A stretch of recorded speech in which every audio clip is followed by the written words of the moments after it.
എടാ കണ്ണാടി എണീക്കടാ, ഇത് എന്റെ സീറ്റാ. പറ്റില്ല, ഇന്ന് ഞാനിവിടെ ഇരിക്കും. എണീക്കാൻ. കുട്ടിയുടെ പേര് എഴുതിട്ടുണ്ട് അവിടെ. വേറെ സീറ്റിലിരുന്നോ? വേണ്ട, എനിക്ക് ഇവിടെ ഇരിക്കണം. എഴുന്നേറ്റ് കൊടുക്കണ പൊണ്ണ, ആ കൊച്ചി ഇരുന്നോട്ടെ അവിടെ. ഞാൻ എനിക്കില്ല, അടിച്ച് ചമ്മന്തിയാക്കും. എണീക്കടാ കണ്ണാടി. പൊടി വരെ കഴുതേ.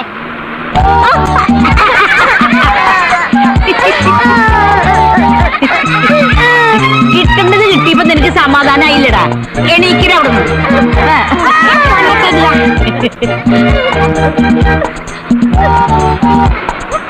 നീ ഇവിടെ ഇരുന്ന് സമാധാനായിട്ട് കരഞ്ഞോട്ടെ. നിങ്ങൾ ആരും അവനെ ശല്യം ചെയ്യരുത്. Hands up. ഓ, ഒരു തോക്കുകാരൻ. നായാട്ടിന് പോവാ നീ. ഒരു ദിവസം പിടിച്ചു വലിച്ചു ഒരു ഏറ് കൊടുക്കും. നീയും നിന്റെ ഒരു ഇംഗ്ലീഷും. എനിക്കവിടെ മോനെ